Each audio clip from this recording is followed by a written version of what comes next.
Shine परिवार के सभी कस्टमर्स और सभी एसोसिएट, आप सभी को Rashid Naseem chairman shine group का प्यार भरा नमस्कार। जब से इस मुहिम की आगाज़ किया गया, तब से इस मुहिम के अंदर 2-3 ऐसी चीज़ें देखने को आई जिसको अगर पहले हमारे सभी कस्टमर्स ने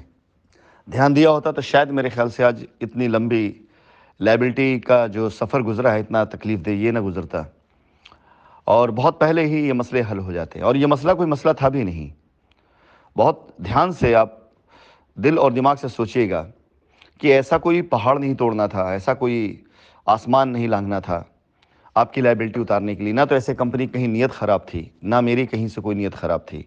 ना ऐसा कोई स्कैम किया गया था, ना ऐसा कोई फ्रॉड किया गया था। जब झूठी अफवाहों के आधार पर आप सभी लोगों को बरगलाकर कभी लीगल की तरफ ले जाना, कभी रेट की तरफ ले जाना, कभी एफआईआर कराना, कभी धरना कराना, लोगों का क्या मकसद था, आप खुद इस बात को अंदाज़ा लगा सकते हैं।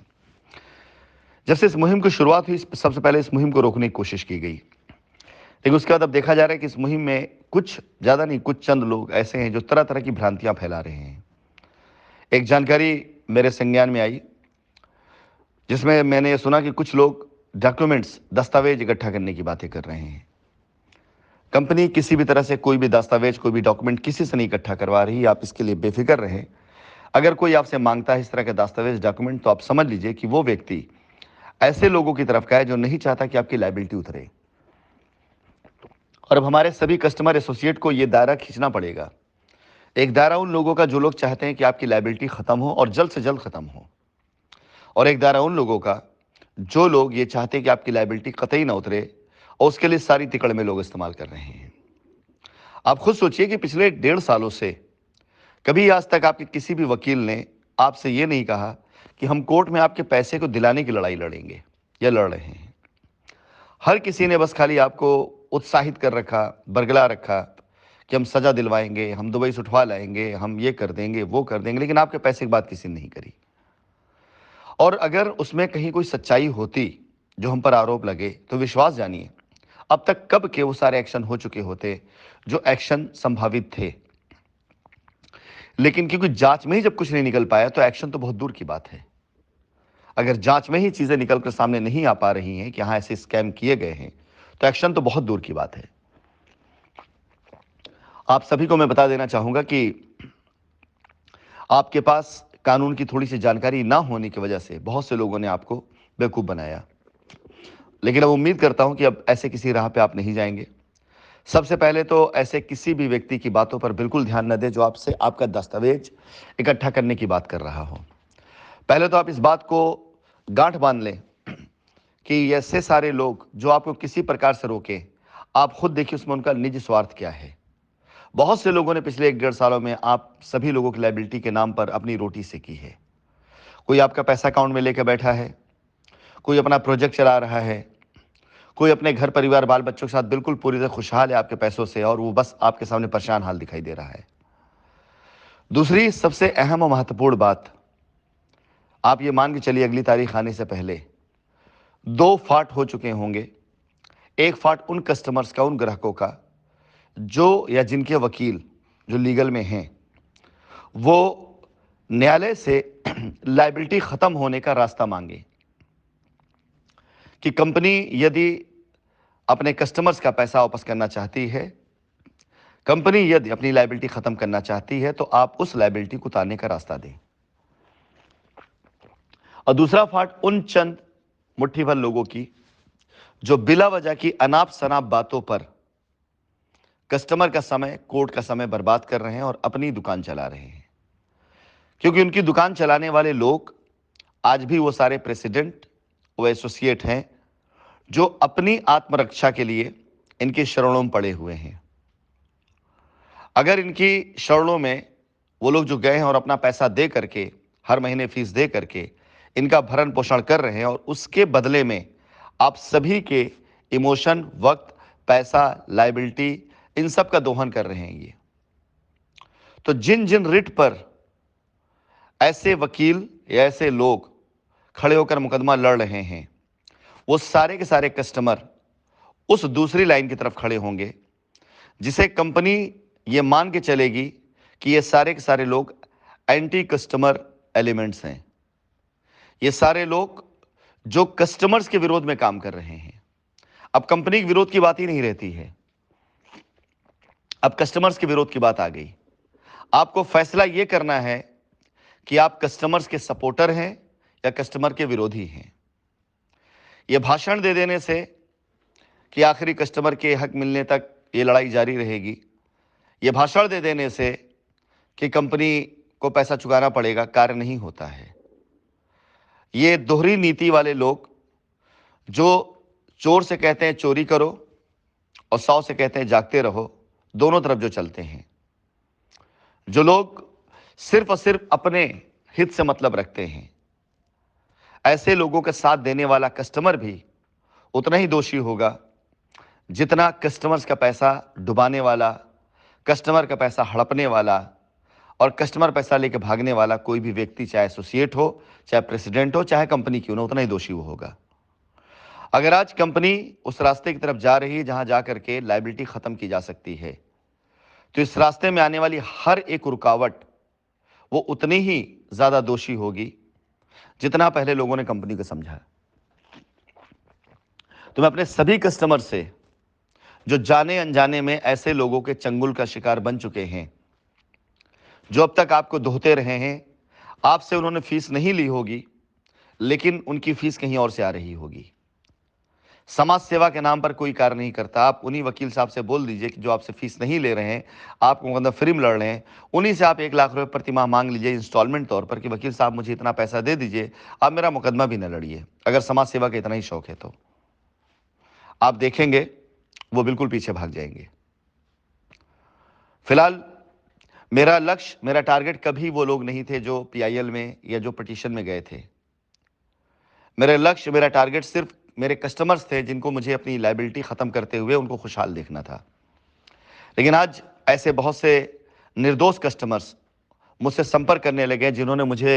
मैसेज डाला कि उन्होंने अपने वकील साहब को पैसा भी दिया, वकील साहब ने कहा कि केस करोगे तभी पैसा मिलेगा, नहीं पैसा नहीं मिलेगा, और अब वकील साहब फोन भी नहीं उठाते। ऐसे भी लोगों ने मुझे मैसेज किया जिनका कहना है कि उनके वकील कोर्ट में जाते नहीं, कुछ बोलते ही नहीं, और ये कहते हैं कि ऐसा वकीलों का एक संगठन बन गया है आपस में, और उन्होंने तय ये किया कि कस्टमर्स की लायबिलिटी की बात कोई नहीं करेगा भी। वो इसलिए क्योंकि उस सारे वकीलों का संगठन, जो भी 2-4 वकीलों संगठन बना होगा, उन सभी लोगों ने मिलकर यह तय किया होगा कि जब तक दूध मिल रहा है, गाय जब तक दूध दे रही है उसका दूध दूहते रहो। और ये गाय वो सारे सारे एसोसिएट और प्रेसिडेंट हैं जो अपनी जान बचाने के लिए इन लोगों को पैसा पहुंचाते रहते हैं।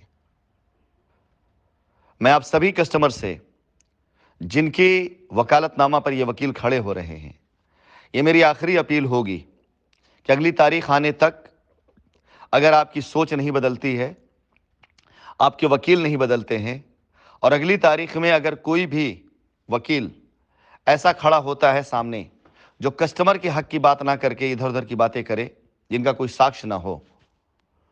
तो आप यकीन जानिएगा कि आपकी सीधी की सीधी लड़ाई पूरी तरीके से वो एक दायरे में आ चुकी होगी जहां पर जब तक पूर्ण रूप से जांच ना कर लिया जाएगा कि आपने इसमें ये झूठे आरोप क्यों लगाए और आपने इस प्रकार के साजिश के साथ कंपनी पे इल्जाम लगाकर कस्टमर्स का नुकसान क्यों किया, इसकी पूरी जांच जब तक ना करा दी जाएगी, चाहे उसके लिए मुझे मुकदमा कई साल लड़ना पड़ जाए, और सब कुछ सत्य साबित होने के बाद ही फिर आपकी लायबिलिटी उतरेगी। अगर आपके वकील साहब या आपकी पिटीशन में कंपनी के ऊपर 60,000 करोड़ का गबन करने का आरोप लगा है, तो या तो 60,000 करोड़ का आप गबन साबित करेंगे, तब आपकी लायबिलिटी खत्म होगी, अन्यथा आप इस बात का जवाब देंगे और जवाबदेह होंगे, या इसकी मानहानि आप करेंगे, पूरी करेंगे कि आपने 60,000 करोड़ का आरोप क्यों लगाया। अगर आपके पिटीशन में और आपके वकील साहब की तरफ से मेरे डबल पासपोर्ट, फर्जी पासपोर्ट की बात लिखी गई है और इस पर बहस हुई है, तो जब तक आप साबित नहीं कर देंगे कि मेरे पास फर्जी पासपोर्ट है, तब तक आपके साथ ये लड़ाई चलती रहेगी। अन्यथा आप साबित ना कर पाए तो ये लड़ाई मैं लड़ूंगा इसके लिए कि आपने मुझ पर झूठा आरोप क्यों लगाया। अगर आपके पिटीशन में और आपके वकील साहब की तरफ से ये बात उठाई गई है कि पैसा साउथ अफ्रीका भेज दिया गया, पैसा लंदन भेज दिया गया, मेहुल चौकसी से संबंध है। तो जब तक आप ये साबित नहीं कर देंगे कि हाँ ये जो आपने आरोप लगाया सही है, जाहिर से साबित कर देंगे तो मैं सजा के लिए तैयार हूं। मेरा ओपन फोरम पे खुला चैलेंज है, एक सबूत ला के दे दीजिएगा इस बात का। मैं अगर आकर खुद सरेंडर ना कर दूं तो आप समझ लीजिएगा कि मुझसे बड़ा फिर गलत इंसान कोई दुनिया में नहीं। एक सबूत ला के दे दीजिएगा आप, एक पाई का सबूत ला के दे दीजिएगा कि साउथ अफ्रीका पैसा गया, लंदन पैसा गया, या किसी ऐसे अंतर्राष्ट्रीय भगोड़े के साथ मेरा कोई इस प्रकार संपर्क है, संबंध है, किसी प्रकार से आप अगर संबंध निकाल दीजिएगा तो मैं आपसे वादा करता हूं कि फिर आपको कुछ साबित करने की आवश्यकता नहीं पड़ेगी। सबूत के साथ अगर आप साबित कर दें, मैं खुद ब खुद अगर आकर के आत्मसमर्पण ना कर दूं तो आप समझिए मुझसे गलत कोई इंसान नहीं। लेकिन अगर आप साबित नहीं कर पाए इस बात को, तो ये लड़ाई तब तक चलती रहेगी जब तक मैं आपसे इस आरोप के बदले में अपनी मानहानि का मुआवजा न ले लूं। हर वो आरोप जो मेरे ऊपर लगाए गए, जिसके बारे में आपने पूर्ण रूप से कोई जानकारी नहीं ली किसी से, और मुझ पे आरोप दर आरोप लगाते चले गए, जब तक आप उसे साबित नहीं कर देंगे तब तक मैं आपकी किसी भी लायबिलिटी अपनी नहीं मानूंगा जो आप क्लेम कर रहे हैं, जब तक आप ये आरोप साबित नहीं कर देंगे। इसलिए अगली तारीख तक ऐसे हर कस्टमर के पास मौका है कि या तो अपने लॉयर को आप बदल करके सच पर आइए, कस्टमर के हक पर आइए, अन्यथा इस लड़ाई को आप लंबे समय से लड़िए। क्योंकि आज जिस प्रकार से भारतवर्ष का हर एक कस्टमर इस अभियान के साथ जुड़ रहा है,